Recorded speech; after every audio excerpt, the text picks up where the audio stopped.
The focus this time is on the incredible Phantom. The F-4 Phantom II is still in service with about 8 nations. We check out the latest in discovering what may have happened to one of aviation's most famous female aviators, Amelia Earhart. One of our greatest achievements in flight is the Space Shuttle. It is in fact the world's largest glider.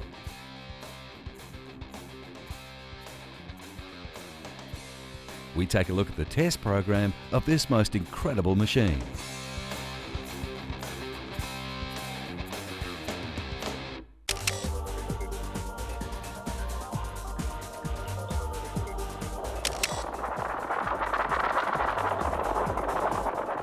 It's been 40 years since the fabulous Phantom first took to the air on May 27, 1958.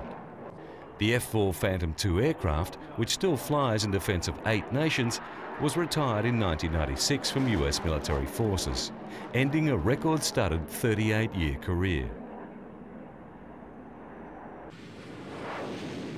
The aircraft flew every traditional military mission: air superiority, close air support, interception, air defence suppression, long-range strike, fleet defence, attack and reconnaissance. Heading 230, indicating 1.16 out. It could fly short training missions or 4 to 5 hour sorties as a wild weasel in search of anti-aircraft defence systems. It starred in both the Vietnam War and Operation Desert Storm, with a record of 280 air-to-air victories and the destruction of more than 200 anti-aircraft sites. It has been flown by the defence forces of 11 other nations: Australia, Egypt, Germany, Great Britain, Greece, Iran, Israel, Japan, South Korea, Spain and Turkey.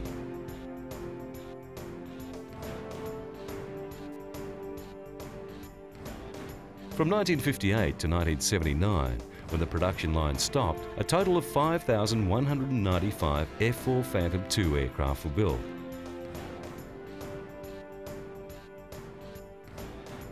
Of those, 5,057 rolled off the McDonnell aircraft production line in St. Louis, Missouri.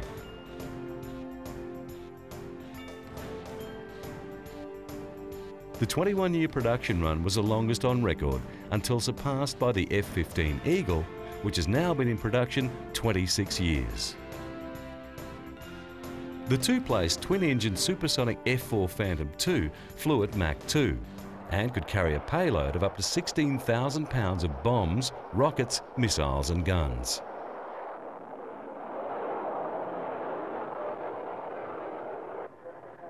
Each aircraft has 54,197 feet of wiring and 643,000 fasteners holding it together.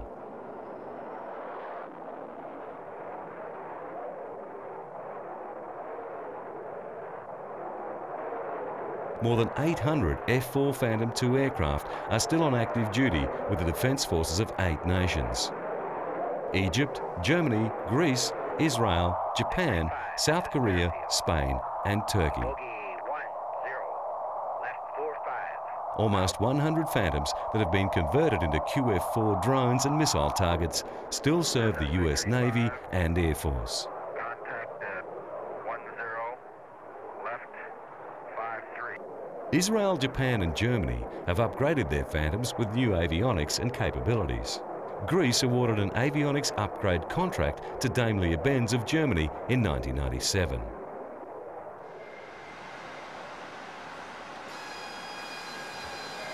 Given the upgrades already performed and those under contract, the F-4 Phantom II will probably still be flying in 2015, nearly 60 years after its first flight.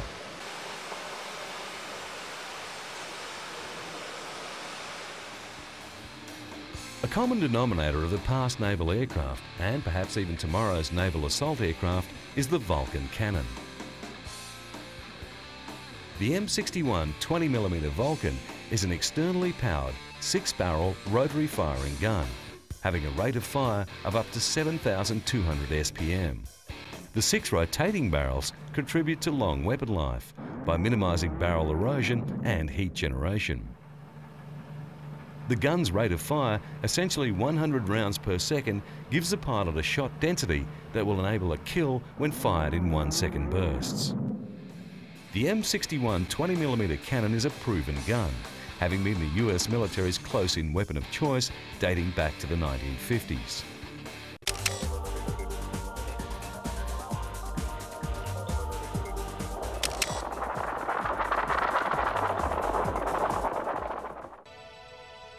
This is a story about a glamorous heroine and her baffling disappearance. Amelia Earhart was beautiful and much loved by the American public as the world's finest female aviator of the 1930s. Amelia set many airborne milestones, and as the first woman to fly solo and non-stop across the Atlantic, she received the Distinguished Flying Cross from the US Congress, the Cross of Knight of the Legion of Honor from the French government, and the Gold Medal of the National Geographic Society, which was presented to her by US President Herbert Hoover. Yet even today, Amelia is still newsworthy, thanks to her mysterious disappearance on July 2, 1937. Earhart was attempting to become the first woman to fly around the world. She and her navigator Fred Noonan had covered about 22,000 miles of the journey. The remaining 7,000 miles involved island hopping across the vast Pacific Ocean. Just 3 weeks before her 40th birthday, on July 2, 1937, at midnight GMT, Earhart and Noonan took off from Lae with enough fuel for 21 hours of flying. Their intended destination was Howland Island. They never arrived and disappeared without trace. Their last positive position was over the Nukumanu Islands, about 800 miles into this leg of the journey. The US Navy launched a weeks-long search of 250,000 square miles of ocean around Howland. It was at the time the most extensive, expensive air-sea search ever mounted. No trace was ever found of the plane, and over time, many theories regarding Amelia's disappearance evolved. Nauticus Corporation, the Maryland-based underwater exploration group responsible for finding the Titanic, attempted to find the remnants of the Lockheed Electra plane Earhart flew on her fateful journey. Nauticus believed the plane was lost in the ocean and used sonar equipment to search a 650 square mile area that may yet hold the answers to the Amelia mystery. The group lowered a sonar listening device called Nomad over the side of a ship and trailed it behind the ship at an angle, collecting sonar data as it crisscrossed the surface of the ocean floor. It was hoped an acoustical map of the area would indicate whether the plane was there or not.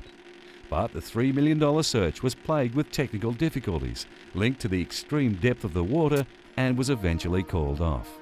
Although Amelia achieved much in aviation, her early death and the mystery surrounding her overshadowed the achievements of other female pioneers.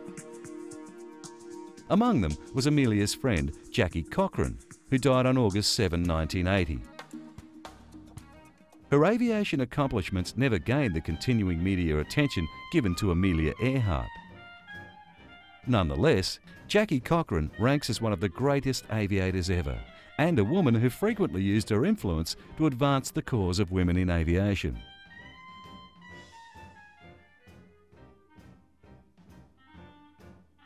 When the Second World War broke out, Jackie rallied to have women fly aircraft. In 1943, she was the director of the Women's Air Force Service Pilots, or WASPs, program. Their job was to fly the planes from factories to the place of shipment for active duty. At this time, some women also test flew aircraft.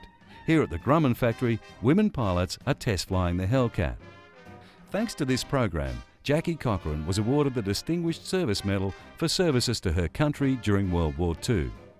One of her later achievements was to be the first woman to break the sound barrier, flying a military F-104 Starfighter. Both Amelia Earhart and Jackie Cochran played major roles in advancing women in aviation and add richness to our history of aviation.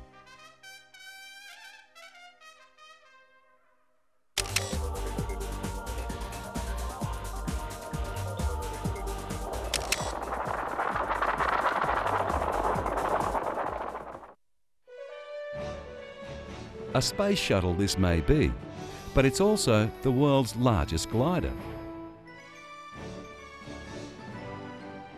The Space Shuttle Enterprise, NASA Orbiter Vehicle Designation OV-101, was the first space shuttle built for NASA. It was constructed without engines or a functional heat shield, and was therefore not capable of space operations. Its purpose was to perform test flights in the atmosphere.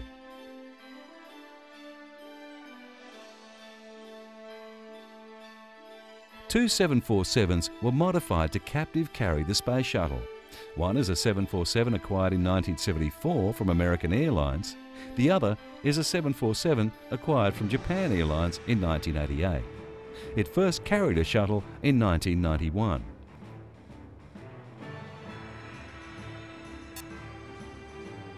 The first job was to hoist the shuttle up a massive tower and place a jumbo underneath the shuttle. Then carefully lower the shuttle onto the jumbo's back.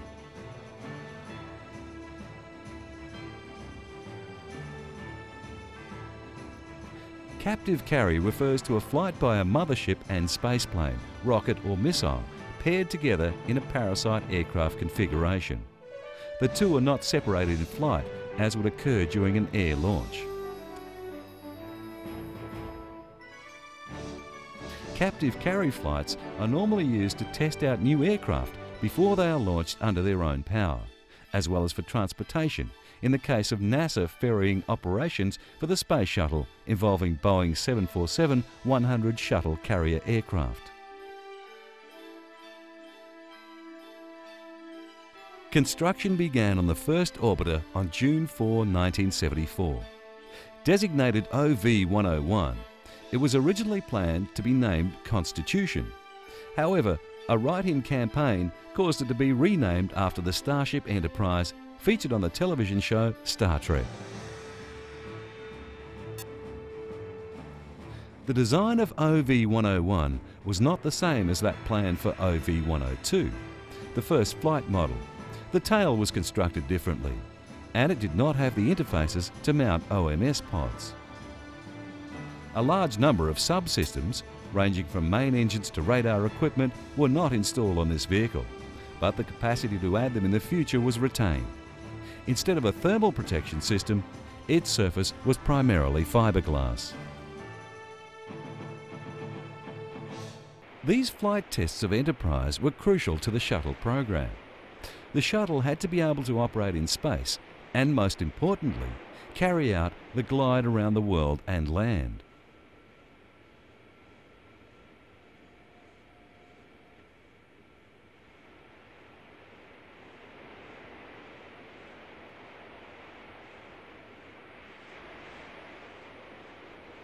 The initial 9-month testing period was referred by the acronym ALT for Approach and Landing Test.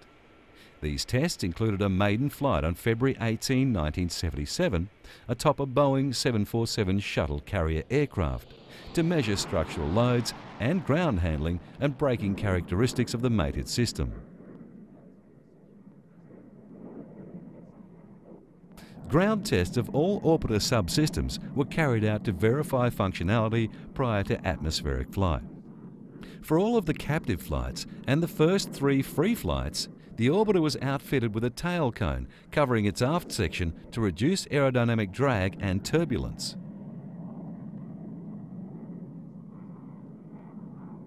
With the shuttle mounted on top of the 747, the airflow to the tail fin was disrupted, so the jumbo underwent some major surgery and had a twin tail arrangement added. The fins solved the problem. The problem would be worse when the shuttle was flown without the tail cones in later testing. The mated Enterprise SCA combination was then subjected to 5 test flights with Enterprise unmanned and unactivated. The purpose of these test flights was to measure the flight characteristics of the mated combination.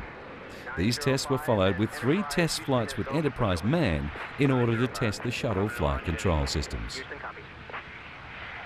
Finally, Enterprise underwent 5 free flights, where the craft separated from the SCA and was landed under astronaut control. These tests verified the flight characteristics of the orbiter design and were carried out under several aerodynamic and weight configurations. The Jumbo was put into a shallow dive and the separation took place. The shuttle was airborne and gliding. Okay, pitch up. We're up. Alarm. Computer light, it's number 2. Okay, we got a GPC light, lost the sync on 2, pushing over. And a big X on computer number 2. Roger, we understand. In the 5 free flights, the astronaut crew separated the spacecraft from the SCA and manoeuvred it into a landing at Edwards Air Force Base. Sideways lurch, just like they said. Okay. Enterprise, you're clear to start to turn. Okay, In the first 4 such flights, the landing was on a dry lake bed.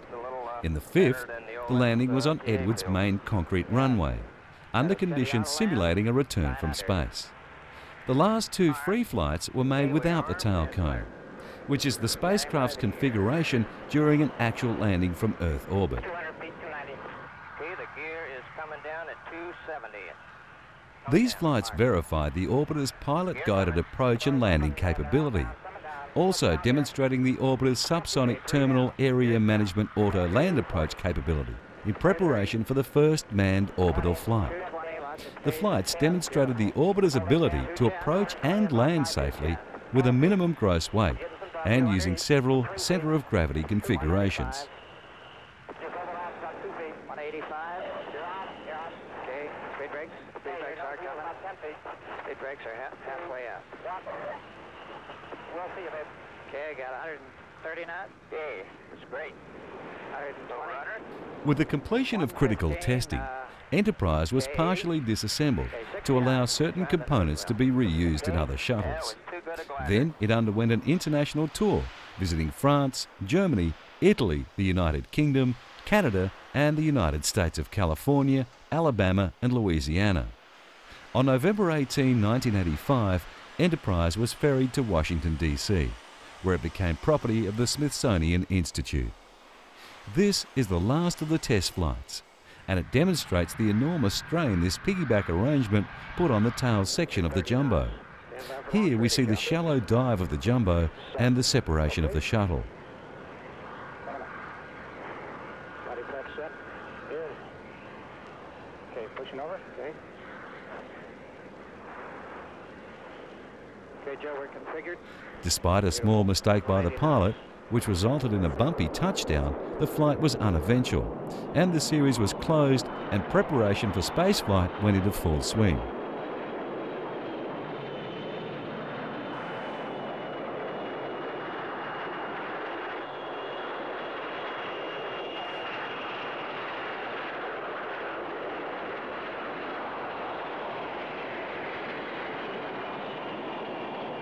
In early 1970, NASA initiated extensive engineering, design, and cost studies of a space shuttle. These studies covered a wide variety of concepts, ranging from a fully reusable manned booster and orbital to dual setup strap-on solid propellant rocket motors, and an expandable liquid propellant tank. On January 5, 1972, President Richard M. Nixon announced that NASA would proceed with the development of a reusable, low-cost space shuttle system.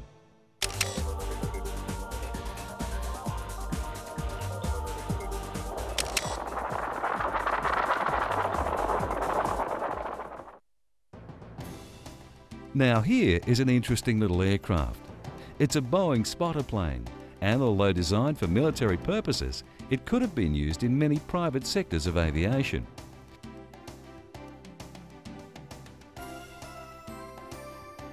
From a military point, the plane had countless roles it could perform. The aircraft had an incredibly short takeoff and an equally impressive short landing ability.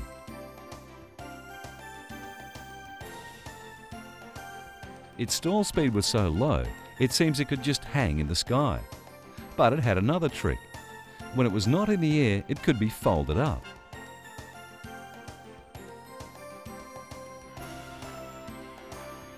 It took only a couple of minutes to fold back the wings and other protruding aircraft bits. From there, it could be either towed off by a jeep or readied for storage. It could be carried in a truck or even packed easily into transport aircraft.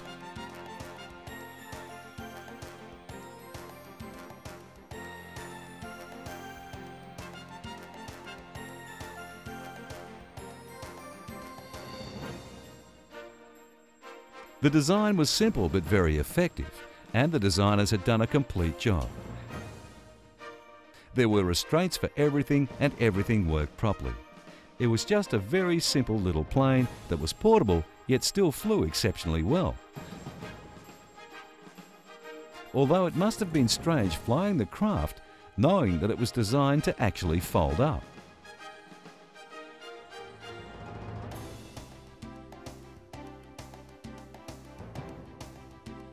But there was another plane that was even more bizarre.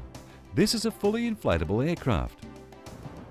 It arrives on the airfield in a bag and is totally collapsible. The Goodyear Tire Company designed and built the plane.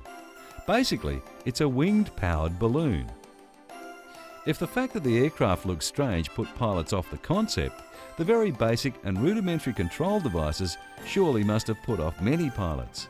But it all worked very well. Like the fold-up plane, this was also built for the role of spotter plane.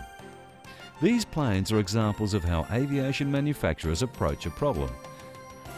The difference in this instance, the goal was to build a miniature lightweight aircraft or ultralight aircraft. The idea for lightweight portable single-person craft has been tested in many varieties of shapes and concepts. Until a few years ago, it was very much the realm of science fiction. In this field, most of what all the big companies have learned must be readdressed, as manufacturers of these aircraft can't start with a large wing and move forward. This field is a unique area in aviation. So, to fill the requirement, fold-up planes, inflatable craft, gyro or mini choppers, and even rocket belts have been tested.